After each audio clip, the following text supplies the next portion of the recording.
Okay. So okay. നമ്മളപ്പോൾ ഇനിയിപ്പോൾ ഇന്ന് എടുക്കാൻ പോകുന്ന ടോപ്പിക്കാണ് മൂഴ്സ് ലോ എന്ന് പറയുന്നത്. അപ്പോൾ ഈ മൂഴ്സ് ലോയ്ക്കകത്ത് ഇതിനകത്ത് ആക്ച്വലി ഈ ലോ എന്താ പ്രപ്പോസ് ചെയ്തേക്കുന്നത് ബൈ ജോർഡൻ മൂർ എന്ന് പറയുന്ന ഒരു പേഴ്സൺ ആണ്. Actually he's A co founder of Intel. അപ്പോൾ പുള്ളിക്കാരന്റെ സ്റ്റേറ്റ്മെന്റ് എന്ന് പറയുന്നത് the number of transistors on A micro chip doubles every 2 years. അപ്പൊ ഇത് സ്റ്റേറ്റ്മെന്റ് ആണ്. അത് അപ്പൊ അതുപോലെ അങ്ങ് പഠിക്കുക. പുള്ളിക്കാരന്റെ ലോ ആണ് പറയുന്നത്. അപ്പോൾ which results in increased computing power, decreased cost per transistor, smaller and faster electronic devices. അപ്പൊ ഇതാണ് പുള്ളിക്കാരന്റെ സ്റ്റേറ്റ്മെന്റ് എന്ന് പറയുന്നത്. അപ്പൊ എങ്ങനെയാണ് ആക്ച്വലി ഈ ഒരു ലോ എങ്ങനെ നാനോ ടെക്നോളജിയിൽ നമുക്ക് അപ്ലൈ ചെയ്യാൻ പറ്റും എന്നാണ് ഇതിനകത്ത് നമ്മൾ നോക്കാൻ പോകുന്നത്. ഓക്കെ. സോ നമ്മൾ ഇൻട്രൊഡക്ഷനിൽ നമ്മൾ പറഞ്ഞായിരുന്നു ഈ നമുക്ക് ഇപ്പോൾ ഏതാ ഇൻട്രൊഡക്ഷൻ അല്ല സോറി, നമ്മുടെ ഹൈപ്പോത്തസിസ് ഫെയ്മാൻസ് ഹൈപ്പോത്തസിസിൽ പറഞ്ഞു പുള്ളിക്കാരൻ ആക്ച്വലി ഈ ചിപ്പ് എന്താ പറയാ ഈ എന്താ പറയാ സ്മോൾ സൈസ് ചിപ്സ് ഡെവലപ്പ് ചെയ്യാനും അങ്ങനെ എല്ലാം മിനിയേച്ചർ സൈസിലേക്ക് കൊണ്ടുവരാനായിട്ടാണ് പുള്ളിക്കാരൻ നോക്കുന്നത് നമ്മൾ പറഞ്ഞായിരുന്നു. അപ്പൊ ഇതിനകത്ത് ഈ നാനോ ടെക്നോളജിയിൽ എങ്ങനെ അത് അപ്ലൈ ചെയ്യുന്നു എന്നുള്ളതാണ്. അതായത് to fit more transistors on a chip, അതായത് മാക്സിമം നമ്പർ ഓഫ് ട്രാൻസിസ്റ്റേഴ്സ് എങ്ങനെ ചിപ്പിനകത്ത് കൊള്ളിക്കാം എന്നായിരുന്നു ഇതിന്റെ ഈ ഒരു മൂഴ്സ് ലോ ആയിട്ട് ബേസ് ചെയ്തിട്ട് നമ്മൾ നോക്കിയത്. എന്ന് വെച്ചാൽ ഒരു കണക്ഷൻ ആണ് പറയുന്നത് എങ്ങനെ നാനോ ടെക്നോളജിയിൽ ഈ മൂഴ്സ് ലോ അപ്ലൈ ചെയ്യുന്നു അല്ലെ എങ്ങനെ വന്നു എന്നാണ് ഈ പറയുന്നത്.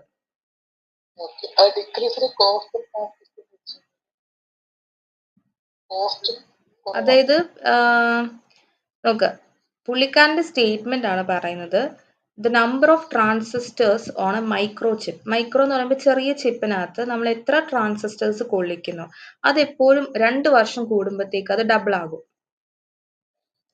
അപ്പൊ അങ്ങനെ ചെയ്യുമ്പോൾ അതിന്റെ result that results in increased computing power. അതായത് ഇപ്പൊ നമ്മൾ എത്ര ട്രാൻസിസ്റ്റേഴ്സ് എന്താ ആഡ് ചെയ്യുന്നു അതിനനുസരിച്ച് നമുക്ക് ഔട്ട്പുട്ടിന്റെ പവർ കൂടുകയാണ് ചെയ്യുന്നത്.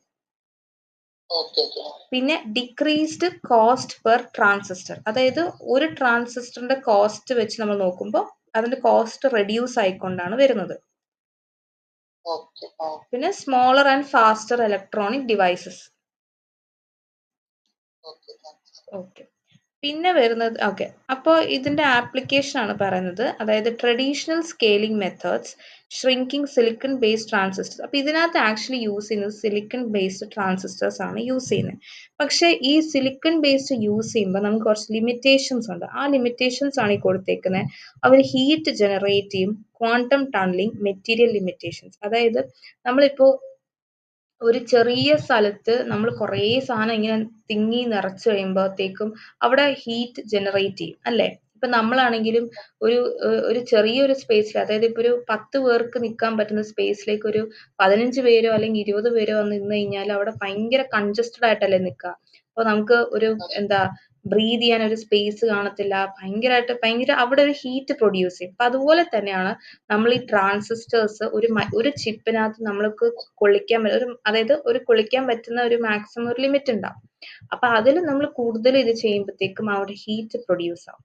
പിന്നെ വരുന്നത് ക്വാണ്ടം ടണലിംഗ്. ക്വാണ്ടം ടണലിംഗിന്റെ മീനിങ് ആണ് ഈ ബ്രാക്കറ്റിൽ കൊടുത്തേക്കുന്നത്. അതായത് ഇലക്ട്രോൺസ് ലീക്ക് ചെയ്യും. അതായത് ഈ തിൻ ബാരിയേഴ്സിൽ ഇലക്ട്രോൺസ് ഇങ്ങനെ കൂടുതലാകുമ്പോഴത്തേക്ക് എന്ത് പറ്റും, ഇലക്ട്രോൺസ് ലീക്ക് ചെയ്യാനുള്ള സാധ്യത ഉണ്ടാവും. പിന്നുള്ളത് എന്തോ ബാരിയർ എന്ന് പറയുമ്പോ ഇപ്പൊ എന്താ പറയാ, ഈ അത് മലയാളം ഇപ്പൊ പറഞ്ഞാല് നമ്മളിപ്പോ ഒരു സാധനം മറ്റൊരു സാധനത്തിന് ഡിഫറൻഷിയേറ്റ് ചെയ്യാനായിട്ട് ഒരു ബാരിയർ വെക്കില്ലേ? മീൻസ് അതിന് തമ്മിൽ കൂട്ടി ഇത് ചെയ്യാണ്ടിരിക്കാൻ, മിക്സ് ആക്കാണ്ടിരിക്കാൻ ഇടയ്ക്കിടയ്ക്ക് ഓരോ ബാരിയർ പോലെ അങ്ങനെ. പിന്നെ വരുന്നത് മെറ്റീരിയൽ ലിമിറ്റേഷൻസ്. അതായത് ഈ നമ്മൾ ഇപ്പൊ സിലിക്കൺ ബേസ്ഡ് ആണ് ഇവിടെ യൂസ് ചെയ്യുന്നതെങ്കിൽ സിലിക്കൺ അതിൻ്റെതായ മെറ്റീരിയൽ ലിമിറ്റേഷൻസ് കാണും. അപ്പോ അത്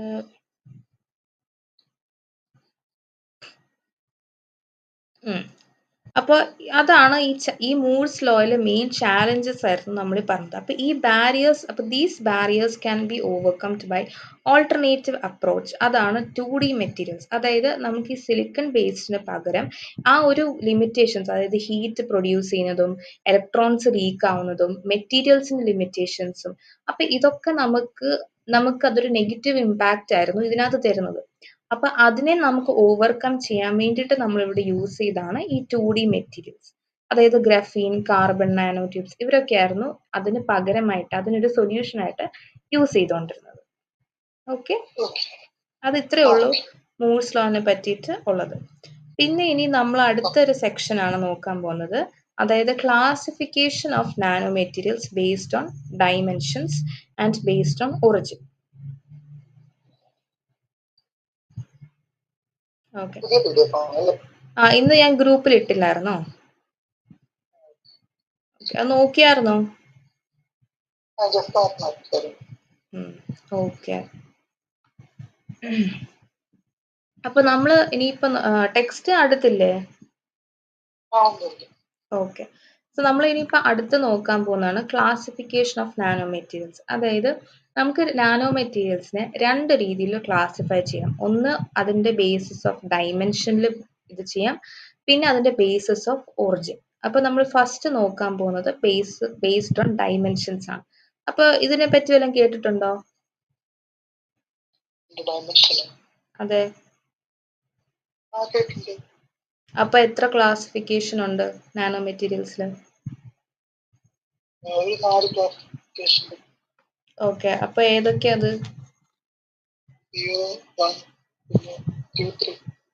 ഓക്കെ, അപ്പൊ അതിനെപ്പറ്റി എന്തെങ്കിലും അറിയോ? സീറോ ഡൈമെൻഷനെ പറ്റി എന്തൊക്കെ അറിയാം?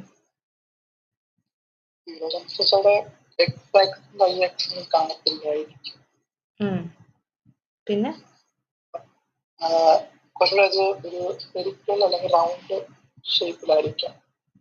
ഓക്കെ, അപ്പൊ ഇതിന് ഈ ക്ലാസിഫിക്കേഷന് വെച്ചിട്ടൊരു ബേസ്ഡ് ഐഡിയ ഉണ്ടോ? അല്ല, ഈ ഡൈമെൻഷന് വെച്ചിട്ട് ബേസ് ചെയ്തിട്ട് ഐഡിയ ഉണ്ടോന്ന് ചോദിച്ചത്. Nano materials classification.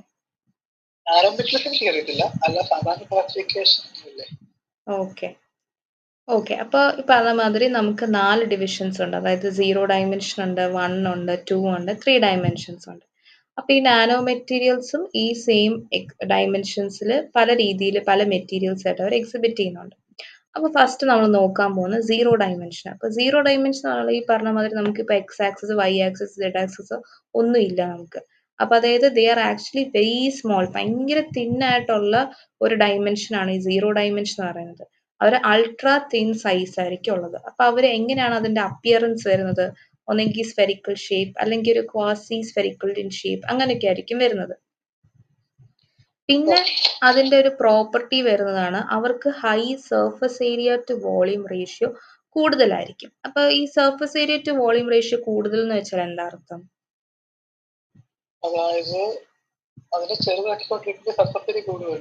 ആ,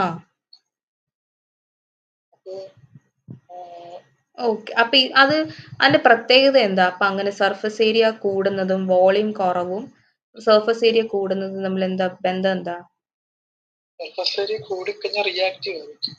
ആ, അതായത് നമുക്ക് കൂടുതൽ സർഫസ് ഏരിയ വരുമ്പോഴത്തേക്കും അവിടെ മോളിക്യൂൾസ് ആയിട്ട് അല്ലെങ്കിൽ വേറെ മോളിക്യൂൾസ് ആറ്റംസ് ഒക്കെ ആയിട്ട് സബ്സ്റ്റൻസസിനെ റിയാക്ട് ചെയ്യാൻ പറ്റും. അപ്പൊ അത് കുറച്ചും കൂടെ it makes them highly useful in chemical and biological ആപ്ലിക്കേഷൻസിന് അവർക്ക് കൂടുതൽ യൂസ് ചെയ്യാൻ പറ്റും. ഓക്കെ, ഇത് ഞാൻ ടെക്സ്റ്റിലെ പോയിന്റ്സ് ആണ്. ഇങ്ങനെ ഈ ആരോ മാർക്ക് ഇട്ട് കൊടുത്തേക്കുന്ന എല്ലാം ടെക്സ്റ്റിലെ പോയിന്റ്സ് ആണ്. ഈ ബ്ലാക്ക് പോയിന്റ്സ് കൊടുത്തേക്കുന്നത് ഈ ചിലതിന്റെ ഒക്കെ മീനിങ്സ് ആണ് കൊടുത്തേക്കുന്നത് കേട്ടോ. അതായത് ഇപ്പൊ പെട്ടെന്ന് വായിക്കുമ്പോൾ ഇച്ചിരിയും കൂടെ മനസ്സിലാവാൻ വേണ്ടിയിട്ട് ഒരു സിംപ്ലർ വേർഷനിൽ കൊടുത്തേക്കുന്നതാണ് ഇത്.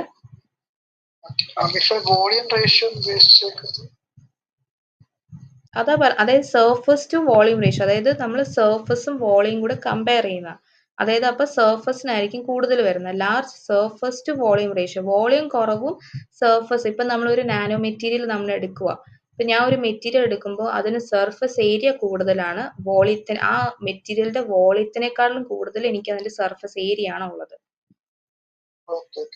അങ്ങനെ പിന്നെ വരുന്നത് the size and composition can be tailored എന്ന് വെച്ചാൽ എന്താ?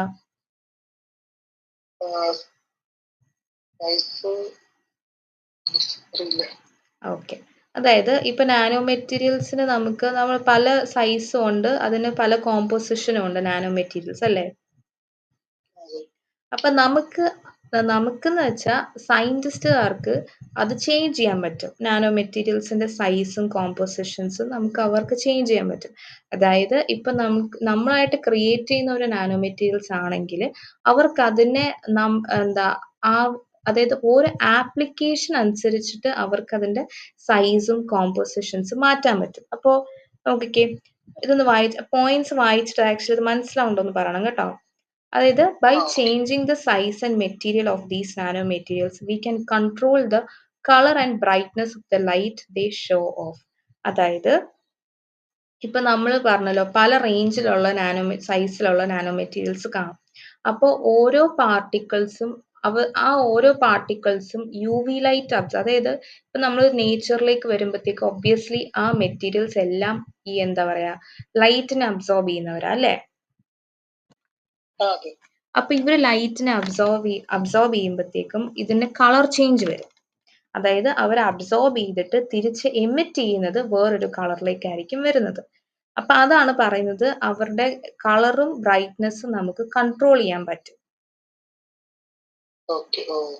ഓക്കെ, അപ്പൊ അതിനകത്ത് വരുന്നതാണ് ഫ്ലൂറസെൻസ്. ഫ്ലൂറസെൻസിന്റെ മീനിങ് എന്ന് വെച്ച് കഴിഞ്ഞാൽ glowing when light shines on A material. അതായത് ഇപ്പൊ ഒരു മെറ്റീരിയലിലേക്ക് ലൈറ്റ് വന്ന് വീണ് കഴിഞ്ഞാൽ ഇപ്പൊ ഒരു എക്സാമ്പിൾ പറഞ്ഞാൽ ഇപ്പൊ നമ്മൾ ഈ ചില വാച്ചിലൊക്കെ നമുക്കറിയത്തില്ല ഈ രാത്രിയിൽ ആകുമ്പോഴത്തേക്ക് ഇപ്പൊ ഇങ്ങനെ മറ്റേ ഗ്രീൻ കളർ ലൈറ്റ് പോലെ തിളങ്ങി നിൽക്കില്ലേ?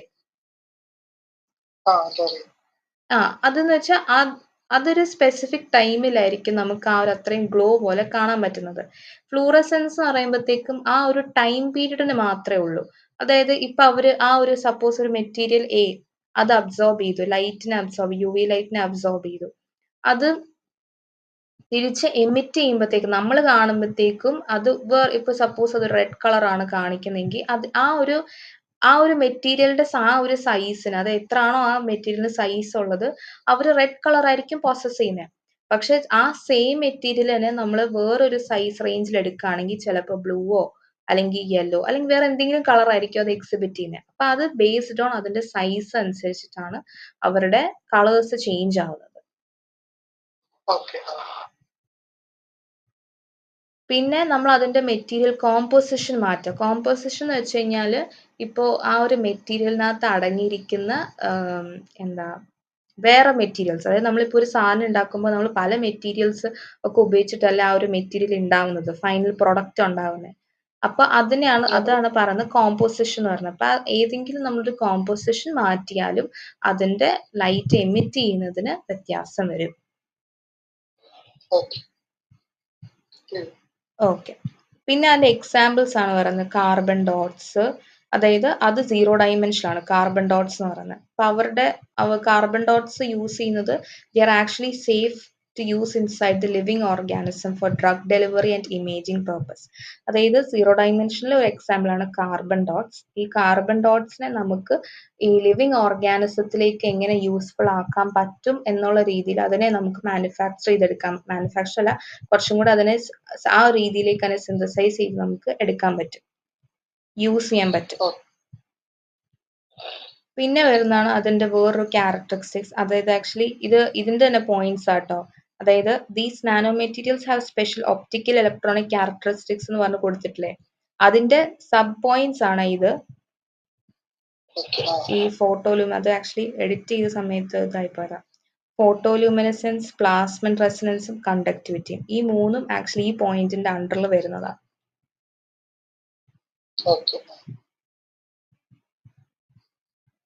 അപ്പോൾ ഫോട്ടോലൂമിനസെൻസ് എന്ന് പറയുമ്പോൾ they can absorb light and re emit it useful in bio imaging.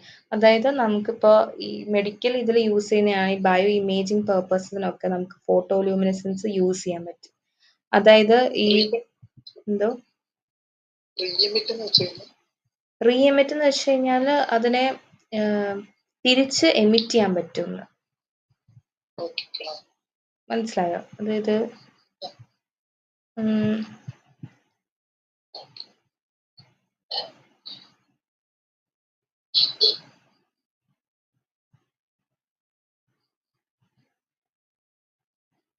Board കാണാൻ പറ്റുന്നുണ്ടോ എന്ന് പറയണം കേട്ടോ.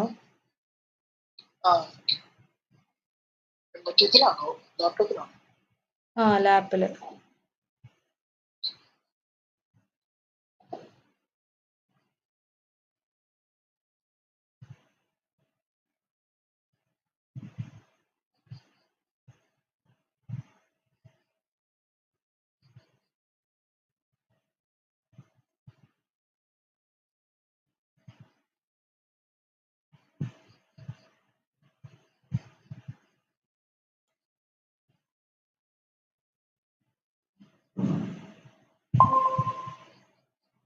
കാണുന്നുണ്ടോ? ഓക്കെ.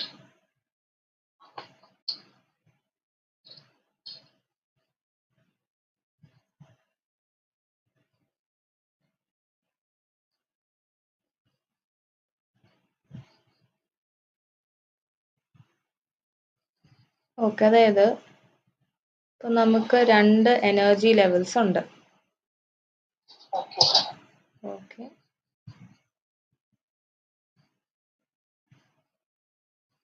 അപ്പോൾ നമുക്കറിയാം, അതായത് ഇപ്പോൾ ഒരു മെറ്റീരിയലിന്റെ ഇലക്ട്രോൺസ് ഈ ഗ്രൗണ്ട് ലെവലിൽ ഉണ്ടാവും.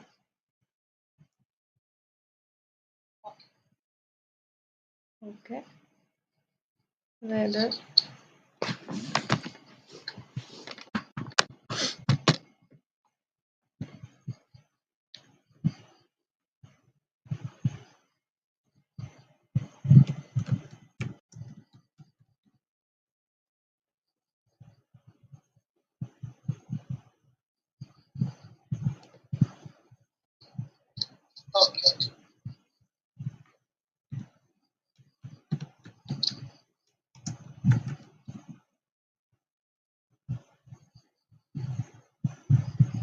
ഇത് ഗ്രൗണ്ട് സ്റ്റേറ്റും ഇത് എക്സൈറ്റഡ് സ്റ്റേറ്റും ആണ് ഉള്ളത്.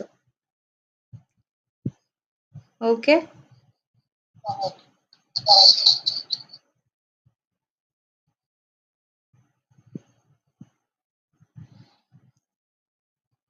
സോ അപ്പോൾ ഈ ലൈറ്റ് വന്ന് ഫോൾ ചെയ്യുവാണ്. ഓക്കെ, ഈ മെറ്റീരിയലിലേക്ക് ലൈറ്റ് വന്ന് ഫോൾ ചെയ്യുക. അപ്പോൾ വാട്ട് ഹാപ്പൻസ്, ഇവിടെ നമുക്ക് ഇലക്ട്രോൺസ് കാണും ഇങ്ങനെ. കുറെ ഇലക്ട്രോൺസ് ആണ്. അപ്പൊ ഈ ഇലക്ട്രോൺസ് ഈ ലൈറ്റ് വന്ന് ഫോൾ ചെയ്യുമ്പോഴത്തേക്കും അബ്സോർബ് ചെയ്തിട്ട് ഇവരെന്ത് ചെയ്യും, അടുത്ത എക്സൈറ്റഡ് സ്റ്റേറ്റിലേക്ക് പോകും. മനസ്സിലായോ? അപ്പൊ ഇവര് ഹയർ എനർജി സ്റ്റേറ്റിലായിരിക്കും ഇരിക്കുന്നത്.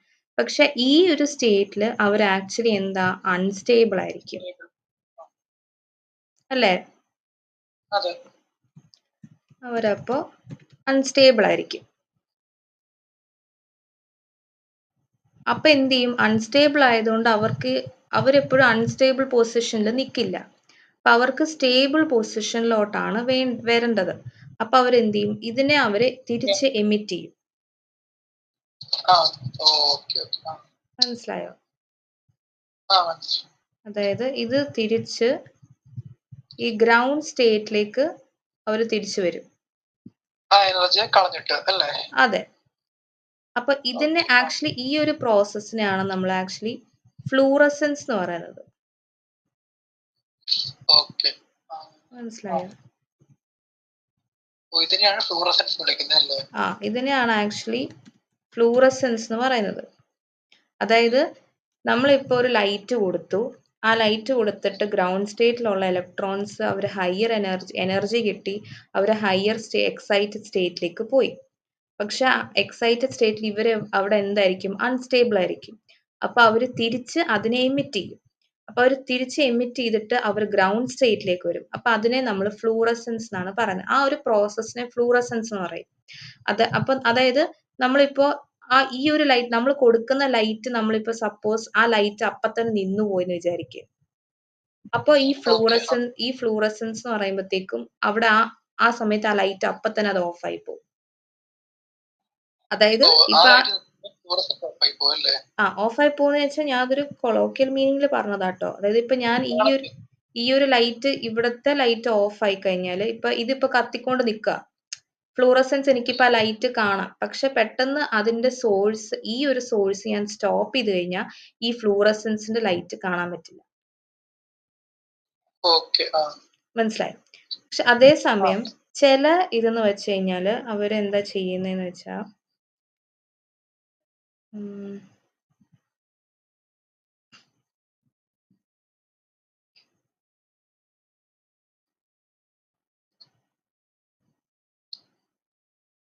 ഇവര് അൺസ്റ്റേബിൾ കണ്ടീഷനിലേക്ക് പോയിട്ട് ഇവര് അടുത്ത എനർജി സ്റ്റേറ്റിലേക്ക് പോകും. അതെ, ചില ഇലക്ട്രോണുകൾ പോകും. ചില മെറ്റീരിയലുകളുടെ കാര്യമാണ് ഞാൻ പറയുന്നത് കേട്ടോ. ചില മെറ്റീരിയൽ ചില ഇലക്ട്രോൺസ് ഈ എക്സൈറ്റ്, അതായത് ഇതിനകത്ത് കുറെ ആക്ച്വലി ഡീറ്റെയിൽ ആയിട്ട് നിങ്ങൾക്ക് പഠിക്കാനില്ല. ഇതിനകത്ത് ഗ്രൗണ്ട് സ്റ്റേറ്റ്, എക്സൈറ്റഡ് സ്റ്റേറ്റ്, ഇതിനെ ഇന്റർ സ്റ്റേറ്റ് എന്നാണ് പറയുന്നത്. ഈ ഇടയ്ക്കുള്ളതിനെ ഒരു ഇന്റർ സ്റ്റേറ്റ് എന്നൊക്കെ പറയുന്നത്. അതിന് കുറച്ച് ടേംസ് ഉണ്ട്. അത് പറഞ്ഞ് ജസ്റ്റ് കൺഫ്യൂഷൻ വരണ്ട. ഞാൻ ജസ്റ്റ് റഫ് ആയിട്ട് പറയുന്നേ ഉള്ളൂ. അപ്പോൾ ഈ വേറൊരു സ്റ്റേറ്റിലേക്ക് പോകും. അപ്പൊ ഈ സ്റ്റേറ്റിൽ നിന്ന് ഇവരെന്ത് ചെയ്യും? ഗ്രൗണ്ട് സ്റ്റേറ്റിലേക്ക് വരും, തിരിച്ച് റീ എമിറ്റ് ചെയ്യും. അപ്പൊ ഈ പ്രോസസ്സിനെ നമ്മൾ പറയുന്നതാണ് ഫ്ലൂറസെൻസ് എന്ന് പറയുന്നത്. മനസ്സിലായോ? അല്ല, സോറി ഫോസ്ഫറസെൻസ് എന്ന് പറയുന്നത്.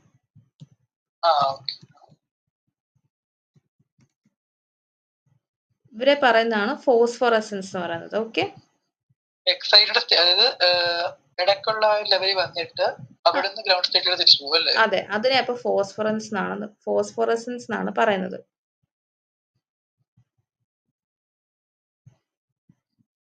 ഈ ഒരു പ്രോസസ്സിന് മനസ്സിലായോ? അപ്പൊ അതാണ് ആക്ച്വലി ഫ്ലൂറസെൻസും ഫോസ്ഫറസെൻസും വ്യത്യാസം. ഫോസ്ഫറൻസ് എന്ന് വെച്ചാൽ നമ്മളിപ്പോ ഈ ഒരു ഇൻകമിങ് ലൈറ്റ്, ആ ഒരു സോഴ്സ് നമ്മൾ പെട്ടെന്ന് നിന്ന് പോയാലും ഇതൊരു കുറച്ച് സെക്കൻഡ് അല്ലെങ്കിൽ കുറച്ച് മിനിറ്റ് അതുപോലെ അങ്ങ് സ്റ്റേ ചെയ്തോളും. പക്ഷെ ഫ്ലൂറസെൻസ് അങ്ങനെയല്ല. അത് പെട്ടെന്ന്, ഇതിപ്പോ ഈ ഒരു ഇൻകമിങ് സോഴ്സ് ലൈറ്റ് ഇല്ലെങ്കിൽ ഈ ഫ്ലൂറസെൻസ് അപ്പൊ തന്നെ ആ ലൈറ്റ് കാണിക്കത്തില്ല. അതാണ് ആക്ച്വലി വ്യത്യാസം വരുന്നത്. മനസ്സിലായോ? ഓക്കെ.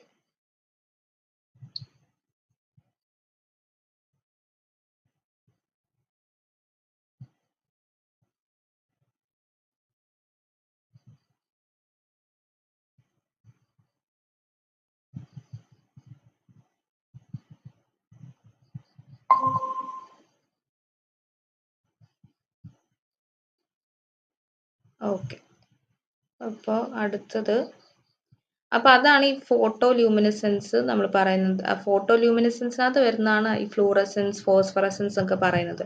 അത് ഒറ്റ കാറ്റഗറിയിൽ അത് പറയുന്നേ ഉള്ളൂ. പിന്നെ വരുന്നതാണ് പ്ലാസ്മോൺ റെസനൻസും കണ്ടക്ടിവിറ്റി. അതായത് പ്ലാസ്മോൺ റെസനൻസ് എന്ന് പറയുന്ന ഒന്നുമില്ല. അതായത് ഇവർക്ക് ഈ ഇൻകമിങ് ലൈറ്റ് അല്ലെങ്കിൽ ഈ ഒരു മെറ്റീരിയലിന് അവർക്ക് ലൈറ്റ് വേവ്സ് ആയിട്ട് അവർക്ക് ഇന്ററാക്ട് ചെയ്യാൻ പറ്റും. അതായത് ഈ സെൻസേഴ്സിനൊക്കെ ആക്ച്വലി യൂസ് ചെയ്യാൻ പറ്റുന്നതാണ് ഇത്. പിന്നെ കണ്ടക്ടിവിറ്റി എന്ന് പറയുമ്പോഴത്തേക്കും they can conduct electricity which helps in electronic applications. അതായത് നമ്മൾ പറഞ്ഞില്ലേ ഇലക്ട്രോൺസ് മൂവ് ചെയ്യും. അതായത് ഇതിനകത്തെ ഇലക്ട്രോൺസിന് കുറച്ചും കൂടെ മൂവ്മെന്റ് ഉണ്ട്. കാരണം അവർക്ക് ലാർജ് സർഫസ് ഏരിയ ഉള്ളത് കൊണ്ട് റിയാക്ഷൻസ് കൂടുതൽ നടക്കുന്നുണ്ട്. അപ്പൊ അതുകൊണ്ട് അവർക്ക് കണ്ടക്ട് ചെയ്യാനും കുറച്ചും കൂടി എളുപ്പമായിരിക്കും. പിന്നെ അതിന്റെ എക്സാമ്പിൾസ് ആണ് ക്വാണ്ടം ഡോട്ട്സ്, നാനോസ്ഫിയേഴ്സ്, നാനോ പാർട്ടിക്കിൾസ് ആണ്. ഇത്രയും ക്ലിയർ ആണോ? അതെ, ക്വാണ്ടം ഡോട്ട്സ് എന്ന് പറയുന്നത് അങ്ങനെ. ഇപ്പൊ ഞാൻ അതിന്റെ ഒരു ഇമേജ് കാണിച്ചു തരാം.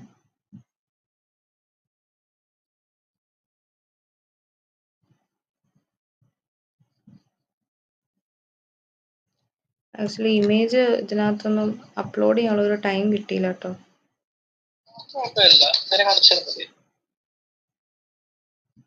ഇതാണ്, ഇതാണ്ട് ഇതില്ലേ, മനസ്സിലായോ? മറ്റേ കഴിഞ്ഞ വർഷത്തെ കഴിഞ്ഞ വർഷത്തെ നോബൽ പ്രൈസ് ഈ ക്വാണ്ടം ഡോട്ട്സ് ബേസ്ഡ് ആയിരുന്നല്ലോ. ആക്ച്വലി എൻ്റെ കറക്റ്റ് ഇത് ഓർക്കുന്നില്ല. അപ്പൊ അതിങ്ങനെ അതായത് ഓരോ പല സൈസിലെ പാർട്ടിക്കിൾസ് പല കളേഴ്സ് ആണ് എമിറ്റ് ചെയ്യുന്നത് കണ്ടോ? ഇങ്ങനെയാണ് ആക്ച്വലി ക്വാണ്ടം ഡോട്ട്സ്. അത് പല സൈസാണ്. നാനോ തന്നെയാണ്, പക്ഷെ അതിനകത്ത് തന്നെ പല സൈസ് വരുന്നത്. അതുകൊണ്ടാണ് പല കളേഴ്സ് കാണിക്കുന്നത്.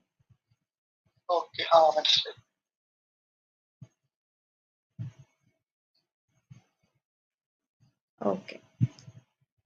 പിന്നെ അടുത്ത് വരുന്നതാണ് വൺ ഡയമെൻഷൻ എന്ന് പറയുമ്പോൾ. വൺ ഡയമെൻഷൻ എന്ന് പറയുമ്പോൾ അതിന് ഒരു ഡയമെൻഷൻ ഉണ്ട്.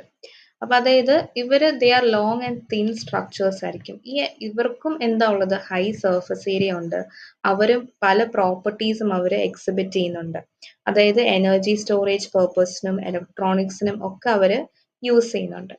പിന്നെ വേറൊരു പ്രോപ്പർട്ടി എന്ന് പറയുന്നത് ഹൈ ക്രിസ്റ്റലാനിറ്റിയും യൂണിഫോമിറ്റി ആയിരിക്കും കാണിക്കുന്നത്. അതെന്താ ക്രിസ്റ്റലാനിറ്റി യൂണിഫോമിറ്റി എന്ന് വെച്ച് കഴിഞ്ഞാൽ ഈ നാനോ മെറ്റീരിയൽസിനകത്തുള്ള ആറ്റംസ് അവരെല്ലാം യൂണിഫോം അറേഞ്ച്മെന്റ് ആയിരിക്കും. അതായത് അവരെല്ലാവരും സെയിം രീതിയിലായിരിക്കും അറേഞ്ച് ചെയ്തേക്കുന്നത്. അപ്പൊ അതുകൊണ്ട് അവർ കുറച്ചും കൂടെ നല്ല ബെറ്റർ സ്ട്രെങ്ത്തും സ്റ്റെബിലിറ്റിയും നല്ല പെർഫോമൻസും അവർ കാഴ്ചവെക്കും. അപ്പൊ അവർക്ക് കുറച്ചും കൂടെ എളുപ്പമായിരിക്കും, കണ്ടക്ട് ചെയ്യാനും എളുപ്പമായിരിക്കും. അപ്പൊ യൂണിഫോമിറ്റി എന്ന് വെച്ച് കഴിഞ്ഞാൽ എന്താ? കൺസിസ്റ്റന്റ് ഷേപ്പ് ആൻഡ് സൈസ് ആയിരിക്കും അവർക്കുള്ളത്. ഇത് അശ്വിന് മനസ്സിലാവാനായിട്ട് ഞാൻ ഇങ്ങനെ എഴുതിയേക്കുന്നത് കേട്ടോ. എക്സാമിന് ഈ പോയിന്റ് എഴുതണമെന്നില്ല, ഇത് എഴുതിയാൽ മതി. ഇതാണ് മെയിൻ ആയിട്ടുള്ളത്, ഹൈ ക്രിസ്റ്റാലിറ്റി യൂണിഫോമിറ്റി. അതിന്റെ മീനിങ് ജസ്റ്റ് ഞാൻ എഴുതിയേക്കുന്നേ ഉള്ളേ. ഓക്കെ. അപ്പോ അത് മനസ്സിലായില്ലേ? ആ പോയിന്റ് മീനിങ് മനസ്സിലായില്ലേ? അപ്പൊ അവര് സെയിം രീതിയിലാണ് അറേഞ്ച് ചെയ്യിക്കുന്നതെങ്കിൽ അവർക്ക് കുറച്ചും കൂടി ഡിഫക്റ്റ് കുറവായിരിക്കും. അതായത് നമ്മളിപ്പോ ഒരു മെറ്റീരിയൽ എടുത്ത് അത് യൂണിഫോം നമ്മൾ നേരെ വെച്ചാൽ ഒരു എന്താ അതിന് പ്രത്യേകിച്ച് നമ്മൾ പറയത്തില്ലേ, ഒരു സാധനം നമ്മൾ പർച്ചേസ് ചെയ്യാൻ ചെന്ന് കഴിഞ്ഞാൽ നമ്മൾ നോക്കുമ്പോഴത്തേക്കും നമ്മൾ ആദ്യം നോക്കുന്നത് എന്താ? എവിടെയെങ്കിലും പൊട്ടിയിട്ടുണ്ടോ, ചതവുണ്ടോ, അങ്ങനെയൊക്കെയല്ലേ നമ്മൾ നോക്കുന്നത്. അപ്പൊ ഇങ്ങനെ അതായത് മൊത്തത്തിൽ ഒരു ഫുള്ളി സെയിം സ്ട്രക്ചർ ആയിട്ട് ഇരിക്കുന്ന ഒരു സാധനമാണെങ്കിൽ അതിന്റെ ഡിഫക്റ്റ് കുറവായിരിക്കും വരിക. പിന്നെയാണ് ഇതിന്റെ ആപ്ലിക്കേഷൻസ് ഇതിനകത്ത് വരുന്നത്. അത് ജസ്റ്റ് എന്തോ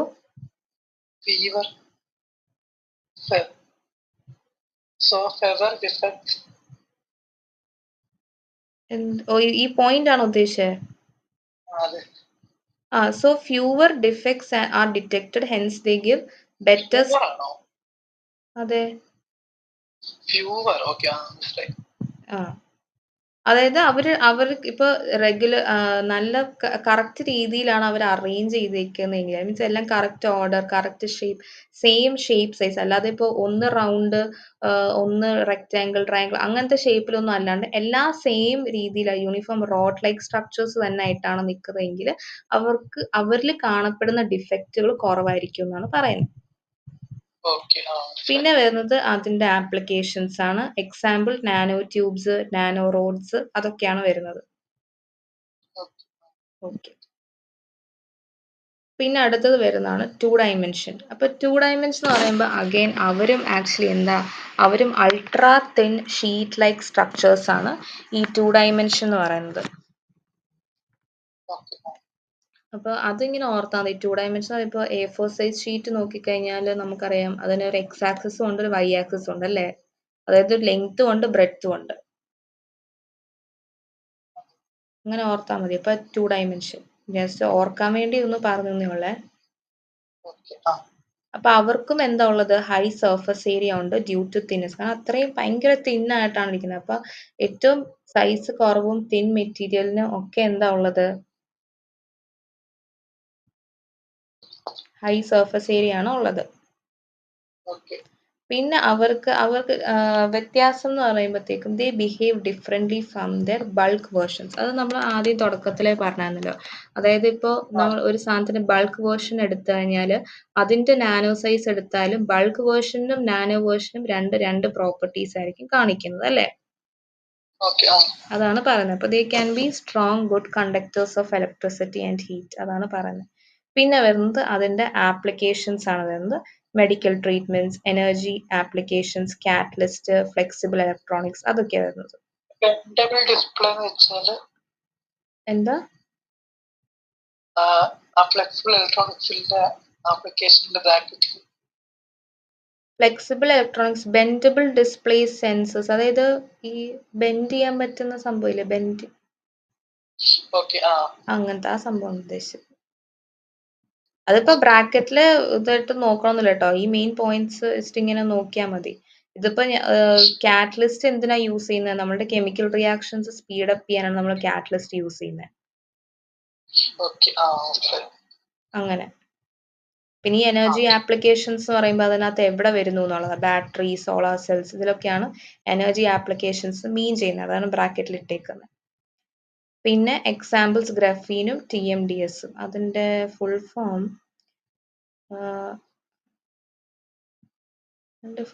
എന്തായിരുന്നു? TMDSന്റെ ഫുൾ ഫോം ടെക്സ്റ്റ് കൊടുത്തിട്ടുണ്ട്.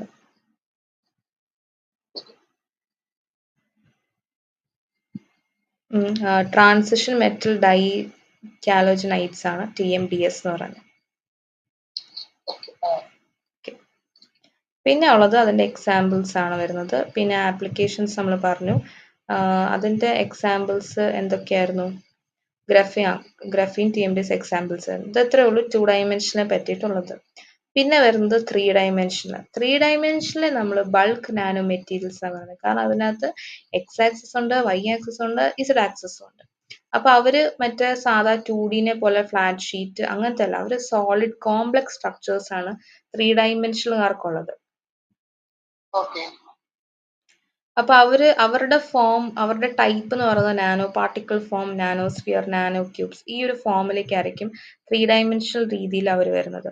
So they can be made from different substances. അതാണ് ഈ താഴെ കൊടുത്തേക്കുന്നത്. മെറ്റൽസിൽ നിന്ന് ഉണ്ടാക്കാം, സെറാമിക്സ്, പോളിമേഴ്സ്, കോമ്പോസിറ്റ്സ്, ഇതിൽ നിന്നൊക്കെ അവർക്ക് ഉണ്ടാക്കാൻ പറ്റും. ഏതാ? 3 ഡയമെൻഷണൽ നാനോ മെറ്റീരിയൽസ്.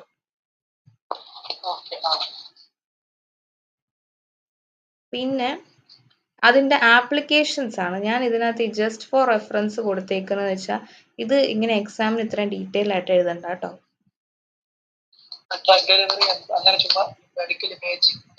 അല്ല, ജസ്റ്റ് ആപ്ലിക്കേഷൻ ഹെഡിങ് എഴുതിയിട്ട് medical application, environmental application, material science, അങ്ങനെ ഹെഡിങ് മാത്രം എഴുതിയാൽ മതി. ഇപ്പൊ അതിപ്പോ മാർക്ക് അനുസരിച്ചിട്ട് ഇപ്പൊ എന്താ 3 ഡയമെൻഷൻ മാത്രമായിട്ട് എടുത്ത് ചോദിക്കത്തില്ലായിരിക്കുമല്ലോ. അപ്പൊ അവർ ചിലപ്പോൾ പറയും classify the nano materials according to their dimensions എന്ന് ചോദിച്ചാൽ നമ്മളെല്ലാം ഫുൾ എഴുതണം. അതായത് 0, 0, 1, 2, 3. അപ്പൊ ഈ 4 ഡയമെൻഷനെയും പറ്റിയിട്ട് നമ്മൾ ഇതുപോലെ കുറച്ച് പോയിന്റ്സ്, എത്ര മാർക്ക് അനുസരിച്ചിട്ട് എഴുതാം. കുറച്ച് അതിന്റെ പോയിന്റ്സ് എഴുതുക, മെയിൻ പ്രോപ്പർട്ടീസ് എന്താണെന്നും എക്സാമ്പിളും ആപ്ലിക്കേഷൻ എവിടെയൊക്കെ അത് യൂസ് ചെയ്യാം. എന്നുവെച്ചാൽ കോമൺ ആയിട്ട് എല്ലാത്തിനും കോമൺ ആപ്ലിക്കേഷൻ വരുന്നതാണ് ഈ മെഡിക്കൽ ആപ്ലിക്കേഷൻ, ഈ മെറ്റീരിയൽ സയൻസ്, എൻവയറമെന്റ് എല്ലാം കോമൺ വരുന്നതാണ്. അപ്പൊ ഞാൻ അതുകൊണ്ടാണ് പ്രത്യേകം ഇവിടെ ജസ്റ്റ് ഫോർ റെഫറൻസ് മാത്രം ഇട്ടത്. കാരണം അത് ഇത് എക്സാമിന് പോയി ഇത്രയും ഡീറ്റെയിൽ ആയിട്ട് എഴുതണ്ട എന്ന് വിചാരിച്ചു. കാരണം ഇപ്പൊ മെഡിക്കൽ ആപ്ലിക്കേഷൻസ്, ഡ്രഗ് ഡെലിവറി, അത് എവിടെ നടക്കുന്നു എന്ന് ജസ്റ്റ് ഒരു എന്താ ജസ്റ്റ് അറിഞ്ഞിരിക്കാൻ വേണ്ടിയിട്ട് ഞാനൊന്ന് എത്രയും എഴുതിയെന്നേ ഉള്ളൂ. ജസ്റ്റ് ഒരു 1 ലൈൻ. അതായത് ഡ്രഗ് ഡെലിവറി എന്ന് പറയുമ്പോഴത്തേക്കും ഞാൻ ആദ്യം പറഞ്ഞ പോലെ ഇറ്റ് ക്യാൻ ക്യാരി, അതായത് ഈ നാനോസ്ഫിയേഴ്സ്, നമ്മൾ നാനോ ആയിട്ട് കൊടുക്കുന്ന മെഡിസിൻസ് ആണെങ്കിലും അല്ലെങ്കിൽ എന്തൊരു സംഭവം ആണെങ്കിലും it can carry directly to the diseased cells, reducing side effect. അതായത് ഇപ്പൊ ഹെൽത്തി സെൽസിനെ അഫക്റ്റ് ചെയ്യാണ്ട് ഡിസീസ്ഡ് സെൽസിൽ മാത്രം ചെന്ന് അവിടെ അറ്റാച്ച് ചെയ്തിട്ട് അതിനെ ഹീൽ ചെയ്യുന്ന ഒരു പേർപ്പസ്. പിന്നെ അതുപോലെ തന്നെ മെഡിക്കൽ ഇമേജിങ്, അത് MRI സ്കാൻസും CT സ്കാൻസും ഒക്കെ എടുക്കാൻ വേണ്ടിയിട്ട് നമ്മൾ ഈ നാനോ പാർട്ടിക്കിൾസ്, ഗോൾഡ് അല്ലെങ്കിൽ iron oxides are used as contrast agents പറയാം. അതിപ്പോ കൂടുതൽ വേണ്ട, അതുകൊണ്ട് അതിനെപ്പറ്റി പറയുന്നില്ല കേട്ടോ, കൺഫ്യൂഷൻ ആവും. പിന്നെ വാട്ടർ പ്യൂരിഫിക്കേഷൻ, അതിനകത്ത് എങ്ങനെ അത് യൂസ് ചെയ്യുന്നുള്ളതും, മെറ്റീരിയൽ സയൻസ്, അത് അത്രേ ഉള്ളൂ ഈ ക്ലാസിഫിക്കേഷൻ. ഓക്കെ, അപ്പോൾ ഈ ക്ലാസിഫിക്കേഷൻ ജസ്റ്റ് ഒന്ന് പെട്ടെന്ന് ഓടിച്ച് നോക്കിയിട്ട് എന്തെങ്കിലും ഡൗട്ട് ഉണ്ടോ എന്ന് പറഞ്ഞേ. ആ ടെക്സ്റ്റിൽ നോക്കിക്കോ, ടെക്സ്റ്റുള്ള PDF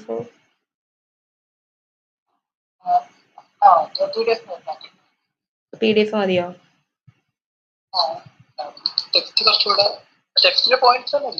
ആ ടെക്സ്റ്റിലെ പോയിന്റ്സ് തന്നെ.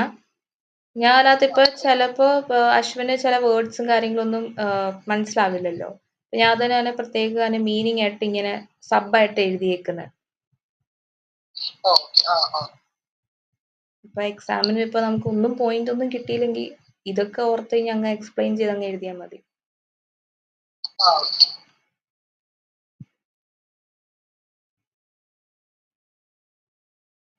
താഴേക്ക് പോണോ? പറഞ്ഞാ ആ മതി. കുറച്ച്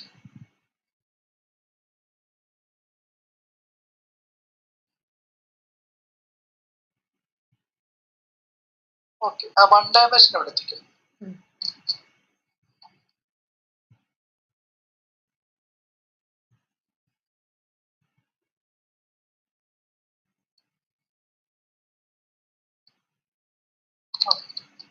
അത്ര ക്ലിയർ ആണ്.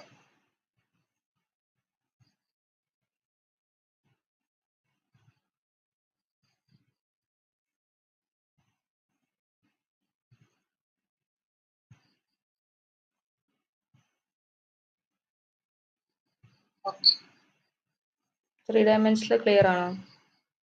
ആ ക്ലിയർ ആണ്. ഓക്കെ, ഡൗട്ട് ഇല്ലല്ലോ അല്ലേ? ഇല്ല ഓക്കെ, ജസ്റ്റ് വായി മിസ്സാ ആ ആ ഡൗട്ട്സ് വന്നാല് ചോദിക്കും. എന്തോ? ഡൗട്ട്സ് വന്നാല് ആ വാട്സപ്പ് ഗ്രൂപ്പിലോ പേഴ്സണലിയോ ഏതിലായിട്ട് മെസ്സേജ് ഇട്ടോ കുഴപ്പമില്ല.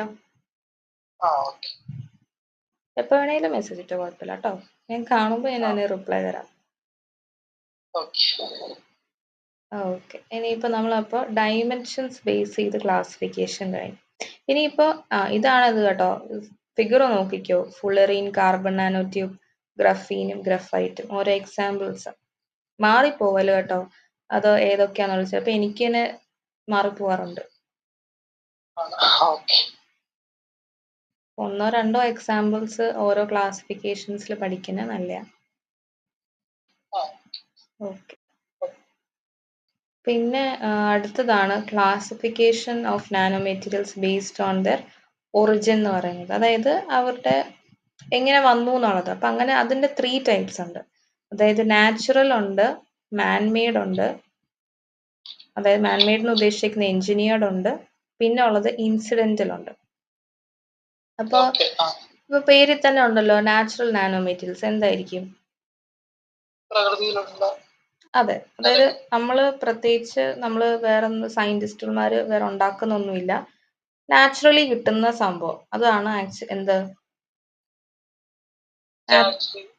Natural nano materials. അപ്പൊ അതിനകത്ത് വരുന്ന എക്സാമ്പിൾസ് ആണ് ഈ പറഞ്ഞ മതി പ്രോട്ടീൻസ്, DNA, വൈറസസ് എക്സെട്ര, അതൊക്കെ വരുന്നത്.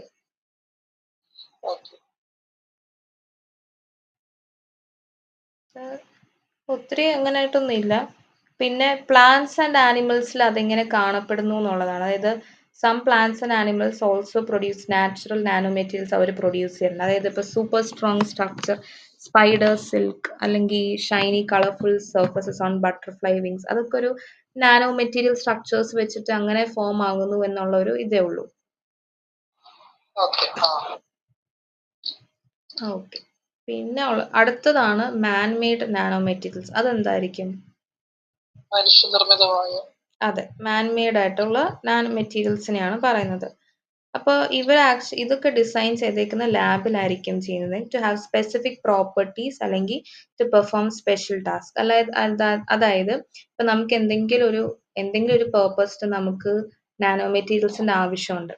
അപ്പോൾ സയന്റിസ്റ്റുകൾ ആ ഒരു പേർപ്പസ് എന്താണോ അതനുസരിച്ചിട്ട് ഈ നാനോ മെറ്റീരിയൽസിനെ സിന്തസൈസ് ചെയ്യും. അപ്പോൾ അതിനെയാണ് ആക്ച്വലി സിന്തറ്റിക് നാനോ മെറ്റീരിയൽസ് എന്ന് പറയുന്നത്. അതായത് നമ്മളുടെ പേർപ്പസിനനുസരിച്ച് അതിനെ കസ്റ്റമൈസ് ചെയ്ത് നമ്മൾ ഓരോരുത്തർ ഒരു സാധനം നമ്മളുടെ ആവശ്യത്തിന് വേണ്ടുന്ന രീതിയിൽ അവർ ഉണ്ടാക്കി നമുക്ക് തരും.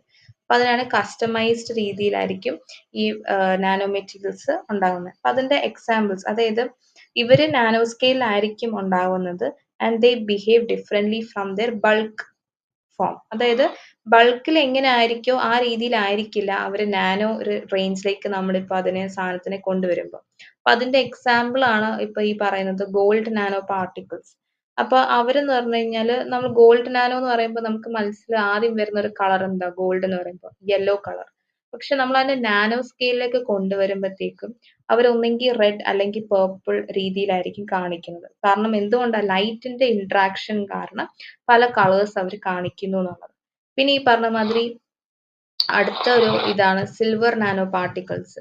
ഇപ്പൊ നമ്മൾ ഡയറക്റ്റ് സിൽവർ നമുക്ക് കൺസ്യൂം ചെയ്യാൻ പറ്റുമോ? ഇല്ല. ഇല്ല. പക്ഷെ നമ്മൾ അതിനെ നാനോ ലെവലിലേക്ക് കൊണ്ടുവരാണെങ്കിൽ അവർക്ക് ബാക്ടീരിയാസിനെ കിൽ ചെയ്യാൻ പറ്റും. പിന്നെ ക്യാൻസർ ട്രീറ്റ്മെന്റ്സ് ഇതിനൊക്കെ അതിനെ യൂസ് ചെയ്യാൻ പറ്റും. അപ്പൊ ഓക്കെ. അതാണ് അതിനെ ഈ പറഞ്ഞ മാതിരി നമ്മൾ നാനോ സ്കെയിലിലേക്ക് കൊണ്ടുവരുമ്പോൾ ഉള്ള ഡിഫറെന്റ് ബിഹേവിയേഴ്സ് ആണ്. അതൊരു എക്സാമ്പിൾ ഇട്ട് പറയുന്നുള്ളൂ ഗോൾഡും സിൽവറും. ഓക്കെ. പിന്നെ ഇതിനകത്ത്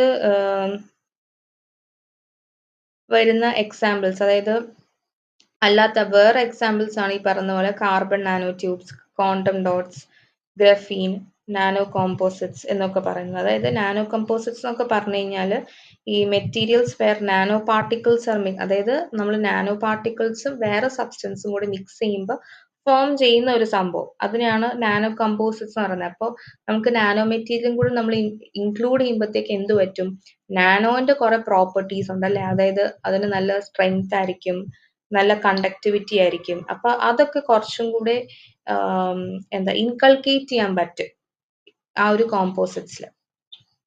ഓക്കെ. അതിനാണ് നാനോ കമ്പോസിറ്റ്സ് എന്ന് പറയുന്നത്. ഇതിന്റെ നോട്ട്സ് ഞാൻ ചെയ്തിട്ടില്ല, അതാ പറഞ്ഞേ, ഞാൻ അത് മാത്രമേ ചെയ്തിട്ടുള്ളൂ. ഓക്കെ, ഞാൻ അതാണ് ഈ ടെക്സ്റ്റ് വെച്ചിട്ട് ഞാൻ പറയാന്ന് വിചാരിച്ചു. അപ്പോ പിന്നെ എഴുതിയേക്കുന്ന എല്ലാത്തിന്റെ ആക്ച്വലി ആപ്ലിക്കേഷൻസ് ആയിരുന്നു. മെഡിസിൻ ഫീൽഡിൽ എങ്ങനെ അത് അപ്ലൈ ചെയ്യുന്നു, ഇലക്ട്രോണിക്സിലും കോസ്മെറ്റിക്സില്, എനർജി. അപ്പൊ നാനോയില് എനിക്കൊന്ന് ഏറ്റവും കൂടുതൽ കോമൺ ആപ്ലിക്കേഷൻസ് ആണ് മെഡിക്കൽ ഫീൽഡ്, എനർജി, കോസ്മെറ്റിക്സ്, പിന്നെ ഇലക്ട്രോണിക്സ്. അപ്പൊ അതൊക്കെ ഇപ്പൊ നാനോനെ പറ്റി ഇതിൽ ചോദിച്ചു കഴിഞ്ഞാൽ ആപ്ലിക്കേഷൻസ് ഒരു പോയിന്റ് ആയിട്ട് അങ്ങനെ എഴുതാം. പിന്നെ direct drug delivering to cancer cells, അതൊക്കെ കോമൺ ആയിട്ടുള്ള എല്ലാം. ഇപ്പൊ നമ്മളിപ്പോ ഏത് ക്ലാസിഫിക്കേഷൻ എടുത്താലും അതിനകത്ത് കോമൺ ആയിട്ട് വരുന്ന പോയിന്റ്സ്. പിന്നെ വരുന്നതാണ് ഇൻസിഡന്റൽ നാനോ മെറ്റീരിയൽസ്. അതെന്ന് പറയുമ്പോഴത്തേക്കും അവര് ആക്സിഡന്റലി ഫോം ചെയ്യുന്ന നാനോ മെറ്റീരിയൽസ്. അതായത് നമ്മൾ പേർപ്പസ്ഫുള്ളി ഇപ്പൊ ഒരാള് ക്രിയേറ്റ് ചെയ്യുന്ന നാനോ മെറ്റീരിയൽസോ അങ്ങനെയൊന്നും അല്ല ഈ ഇൻസിഡന്റൽ നാനോ മെറ്റീരിയൽസ്. അതായത് അവര് ബൈ പ്രോഡക്ട്സ് ആയിട്ട് ഫോം ചെയ്യുന്ന ആൾക്കാരാണ്. അതായത് ഇപ്പൊ അതിനകത്ത് എക്സാമ്പിൾ പറയുന്നത് ഇപ്പൊ നമ്മളുടെ the smoke from a car engine, അല്ലെങ്കിൽ ash from a wild fire forest. ഇവർക്കൊക്കെ എന്താ പറയാ, ആ ഒരു സ്മോക്ക് പ്രൊഡ്യൂസ് ചെയ്യുമ്പോഴത്തേക്ക് നമ്മൾ കാണുന്നില്ലല്ലോ ആ സ്മോക്കിനകത്ത് എന്തൊക്കെ പാർട്ടിക്കിൾസ് ആണ് ഉള്ളതെന്ന്. നമ്മൾക്ക് നോർമൽ വിഷനിൽ വെച്ച് നമുക്ക് കാണാൻ പറ്റത്തില്ല. പക്ഷെ ആ ഒരു സ്റ്റഡീസ് കാണിക്കുന്നത് അതിനകത്ത് നാനോ പാർട്ടിക്കിൾസും ഇൻക്ലൂഡഡ് ആണ് എന്നുള്ളതാണ്. അതായത് ഇപ്പോ നാച്ചുറൽ പ്രോസസ്, ഇപ്പൊ വോൾക്കാനിക് ഇറപ്ഷനിൽ ഫോം ചെയ്യുന്നുണ്ട്, ഫോറസ്റ്റ് ഫയേഴ്സ്, അല്ലെങ്കിൽ അങ്ങനത്തെ കുറെ കാര്യങ്ങൾ. ഇപ്പൊ നമ്മൾ ചെയ്യുന്ന ഒരു ഫാക്ടറിയിൽ പോയിട്ട് നമ്മൾ ചെയ്ത് കഴിഞ്ഞാലും, ഫാക്ടറീസിലും ഈ കെമിക്കൽ ഫാക്ടറീസിലൊക്കെ യൂസ് ചെയ്താൽ നോക്കിപ്പോയാലും അവിടെയും ഇതിന്റെ യൂസസുകളുണ്ട്. അപ്പൊ അതിങ്ങനെ സ്മോക്ക് ആയിട്ടും അല്ലാതെ ബൈ പ്രൊഡക്റ്റ് ആയിട്ടൊക്കെ അവര് വരുമ്പോഴത്തേക്കും അത് എൻവയറമെന്റിലേക്കല്ലേ പോകുന്നത്. അപ്പൊ അത് നമുക്ക് ഹ്യൂമൻ ലൈഫിൽ കുറച്ചും കൂടെ എന്താ പറയാ, അത് ഹാർംഫുൾ രീതിയിലായിരിക്കും എഫക്ട് ചെയ്യുന്നത്. അപ്പൊ പെട്ടെന്ന് അത് നമുക്ക് അസുഖം ഉണ്ടാക്കാനും അങ്ങനെയൊക്കെ പൊല്യൂഷൻ ഇതിലേക്ക് ലീഡ് ചെയ്യും. അത് അത്രേ ഉള്ളൂ ഈ പോയിന്റ് ഇൻസിഡന്റൽ നാനോ മെറ്റീരിയൽസ് എന്ന് പറയുന്നത്. അപ്പോൾ 3 ടൈപ്പ് ഉണ്ട്, നാച്ചുറലും സിന്തറ്റിക് മാൻമെയ്ഡ്. അതായത് അതിന് എഞ്ചിനീയർഡ് എന്നും പറയാം. 3 പേരുണ്ട്, എഞ്ചിനീയർഡ്, സിന്തറ്റിക് മാൻമെയ്ഡ്, പിന്നെ ഉള്ളത് ഇൻസിഡന്റൽ. അപ്പൊ ആദ്യത്തേത് നമുക്കറിയാം നാച്ചുറൽ ആയിട്ട് ഒക്കർ ചെയ്യുന്നത്. അപ്പൊ അതിനകത്ത് എക്സാമ്പിൾ എന്താ വരുന്നത്, DNA, പ്രോട്ടീൻസ് അങ്ങനെയൊക്കെ വരുന്നതാണ് അതിന്റെ എക്സാമ്പിൾസ് വരുന്നത്. പിന്നെ വരുന്നത് മാൻമെയ്ഡ്. മാൻമെയ്ഡ് എന്ന് പറഞ്ഞാൽ നമ്മൾ സയന്റിസ്റ്റ് ലാബിൽ തന്നെ സിന്തസൈസ് ചെയ്യുന്നതാണ് മാൻമെയ്ഡ് എന്ന് പറയുന്നത്. അപ്പൊ അതിനകത്ത് ഇപ്പൊ നമ്മൾ എക്സാമ്പിൾ വെച്ച് നമ്മൾ അതിനെ കാണിക്കുകയാണെങ്കിൽ എന്താ വരിക, ഗോൾഡ് നാനോ പാർട്ടിക്കിൾസും സിൽവർ നാനോ പാർട്ടിക്കിൾസും. അതായത് ഇപ്പൊ അതിന്റെ ബൾക്ക് ഫോമിൽ നിൽക്കുമ്പോൾ അത് വേറൊരു പ്രോപ്പർട്ടിയും, നമ്മൾ അതിനെ നാനോ സ്കെയിലിലേക്ക് നമ്മൾ കൊണ്ടുവരുമ്പോൾ കുറച്ചും കൂടെ നല്ല യൂസ്ഫുൾ പ്രൊഡക്റ്റ് ആയിട്ടായിരിക്കും നമുക്ക് കിട്ടുന്നത് അല്ലേ. കാരണം അതിന്റെ ആപ്ലിക്കേഷൻ മെഡിക്കൽ ഫീൽഡിലുണ്ട്, കോസ്മെറ്റിക്സ്, എഞ്ചിനീയറിംഗ്, ഇലക്ട്രിക്കൽ, ആ രീതിയിലൊക്കെ ഇത് പോകുന്നുണ്ട്. പിന്നെ വരുന്നതാണ് ഇൻസിഡന്റൽ. ഇൻസിഡന്റൽ നമ്മൾ ബൈ പ്രൊഡക്റ്റ് ഫോർമേഷനിൽ കൂടെ ഫോം ചെയ്യുന്നതാണ് ഈ നാനോ മെറ്റീരിയൽസ്. അതായത് നമ്മൾ പേർപ്പസ്ഫുള്ളി ചെയ്യുന്നതല്ല, അത് അല്ലാണ്ട് ഒക്കർ ചെയ്യുന്ന, നാച്ചുറലി അല്ല, പക്ഷെ നമ്മൾ ഒരു ചെയ്യുന്ന പ്രോസസ്സിന്റെ ബൈ പ്രൊഡക്റ്റ് ആയിട്ട് ഫോം ചെയ്യുന്നതാണ്. ഓക്കെ. സോ ഞാൻ ഇത്രയാണ് ഇന്നത്തേക്ക് ആക്ച്വലി പ്രിപ്പയർ ചെയ്തേക്കുന്നത്. ഓക്കെ. സോ എന്തെങ്കിലും ഡൗട്ട് ഉണ്ടോ? ഇല്ല കുഴപ്പമില്ല.